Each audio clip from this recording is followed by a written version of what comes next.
تصور کریں ایک ہوائی جہاز کے انجن کا پرزا، آ، باہر سے دیکھنے میں یہ بالکل بے عیب اور چمکتا ہوا لگتا ہے۔ ہاں، لیکن اصل مسئلہ تو اس کی گہرائی میں ہوتا ہے نا؟ بالکل، اس ٹھوس دھات کے بالکل درمیان گہرائی میں ایک نہایت ہی باریک ہوا کا بلبلا ہو سکتا ہے، ایک ایسی خرابی جو کسی عام آنکھ کو نظر ہی نہیں آ سکتی۔ صحیح۔ اور روایتی فیکٹریز میں ہوتا یہ ہے کہ جب تک وہ پرزا مکمل طور پر ٹھنڈا نہیں ہو جاتا اور اس کی آخری چیکنگ نہیں ہوتی، کسی کو اس بلبلے کا پتہ نہیں چلتا۔ اور اگر خدا نخواستہ یہ چیکنگ میں پکڑا نہ جائے تو آسمان میں ہزاروں فیٹ کی بلندی پر یہ ایک بہت بڑے حادثے کی وجہ بن سکتا ہے۔ ظاہر ہے، میٹل مینوفیکچرنگ کا عمل باہر سے جتنا ناپا تلا لگتا ہے، اصل میں اتنا ہی پیچیدہ ہوتا ہے، خاص طور پر جب ہم ان ایڈوانسڈ میٹلز کی بات کرتے ہیں جو ایروسپیس یا بھاری گاڑیوں میں استعمال ہوتے ہیں۔ رائٹ، وہاں ہم شدید گرمی، بے حد دباؤ اور پگھلی ہوئی دھات کے عجیب کیمیائی برتاؤ کا سامنا کر رہے ہوتے ہیں۔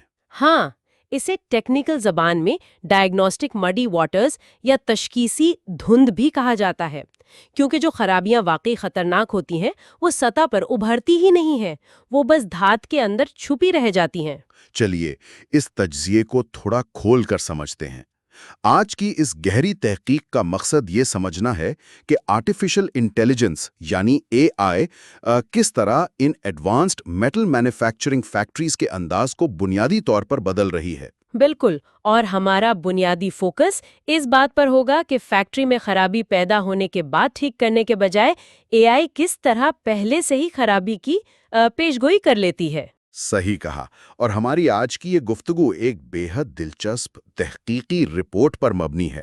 یہ رپورٹ 2026 میں American journal of interdisciplinary studies میں شائع ہوئی ہے، جسے تہمینہ اختر رینی اور ایم ڈی اشفاق صدیقی نے لکھا ہے۔ ہاں، اور انہوں نے اس تحقیق میں 2005 سے لے کر 2023 تک کے 52 پیئر ریویوڈ کیسز کا جائزہ لیا ہے۔ جو کہ ایک بہت بڑا ڈاٹا سیٹ ہے۔ تو اے آئی کی طرف آنے سے پہلے یہ جاننا ضروری ہے کہ ہمیں اس کی ضرورت کیوں پیش آئی، مطلب پرانے طریقے میں مسئلہ کیا تھا؟ یہاں جو بات سب سے زیادہ دلچسپ ہے نا، وہ یہ ہے کہ صدیوں سے فیکٹریز جس ری ایکٹیو اپروچ پر چل رہی ہیں وہ نہایت مہنگی ہے۔ ایک پرانی فیکٹری کا تصور کریں، پگھلی ہوئی دھات کو سانچے میں ڈالا، ٹھنڈا کیا اور آخر میں انسپیکٹر نے چیک کیا۔ اور اگر انسپیکٹر کو ایکس رے میں کوئی کریک نظر آ گیا تو وہ اس پرزے کو کچرے میں پھینک دیتا ہے، جسے اسکریپ کہتے ہیں۔ اس پورے عمل میں جو وقت اور پیسہ ضائع ہوتا ہے وہ کسی بھی انڈسٹری کے لیے بہت بڑا نقصان ہے۔ یہ تو وہی بات ہوئی نا کہ ایک بہترین کیک بیک کرنے کے لیے محنت کی جائے، بیٹر تیار کیا، اوون میں رکھا، اور گھنٹوں بعد جب اوون سے نکالا تو پتا چلا کہ وہ جل گیا ہے۔ بالکل، سارا سامان ضائع ہو گیا۔ اگر بیٹر ڈالتے وقت ہی پتا چل جائے کہ اوون کا ٹیمپریچر خراب ہے تو کتنا فائدہ ہو۔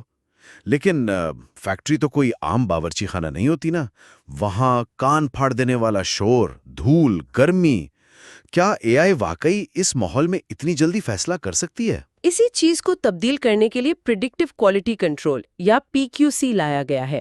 اس کا مقصد خرابی ڈھونڈنا نہیں بلکہ ان حالات کا پہلے سے اندازہ لگانا ہے۔ اچھا، تو اے آئی بیسیکلی فیوچر دیکھ رہی ہے۔ فیوچر نہیں بلکہ اے آئی ڈیٹا ڈریون ماڈلز اور ریئل ٹائم سگنلز کا استعمال کرتی ہے۔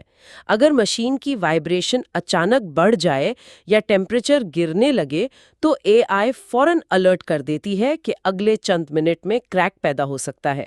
صحیح، جس سے کچرے اور ری ورک کا نقصان بچ جاتا ہے۔ اب سوال یہ پیدا ہوتا ہے کہ اے آئی آخر ان اندرونی خرابیوں کو دیکھتی کیسے ہے؟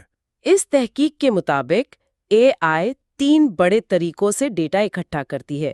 تقریباً 44.2% کیسز میں مشین ویژن کا استعمال ہوتا ہے، جہاں ہائی ریزولوشن کیمراز دھات کو دیکھتے ہیں۔ اوکے، اور دوسرا طریقہ؟ دوسرا طریقہ سینسر ٹائم سیریز ہے، جو 36.5% کیسز میں ملا۔ اس میں اے آئی وائبریشن، ہیٹ اور فورس کا ڈیٹا لیتی ہے۔ اور تیسرا طریقہ ہے نان ڈسٹرکٹیو ٹیسٹنگ، جیسے ایکس ریز، جو تقریباً 19.2% کیسز میں استعمال ہوا۔ اور ان سب میں سب سے زیادہ کامیاب کون رہا؟